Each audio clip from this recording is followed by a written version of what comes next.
5 tavoli aperti, dialogo istituzionale sull'autonomia della regione più che mai avviato. Nuovo incontro a Roma tra il governatore del Veneto Luca Zai e i sottosegretari Gian Claudio Bressi e Pierpaolo Baretta. Quando il Presidente della Regione viene qui porta con sé 2.400.000 veneti che comunque in maniera trasversale hanno votato e non esiste un partito che vale il 57% in Veneto, esistono i veneti di diverse idee politiche che sono andati a votare per il referendum.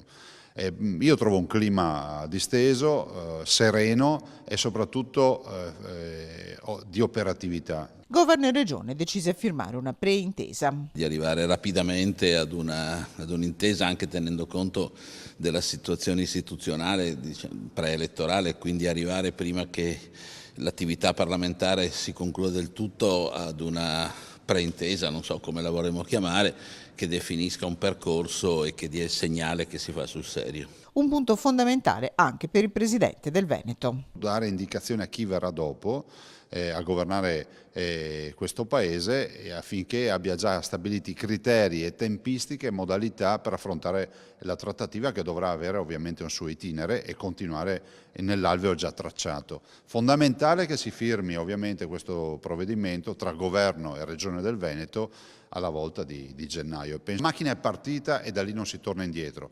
La firma di questo provvedimento è importantissima perché sancisce soprattutto le modalità operative per il futuro.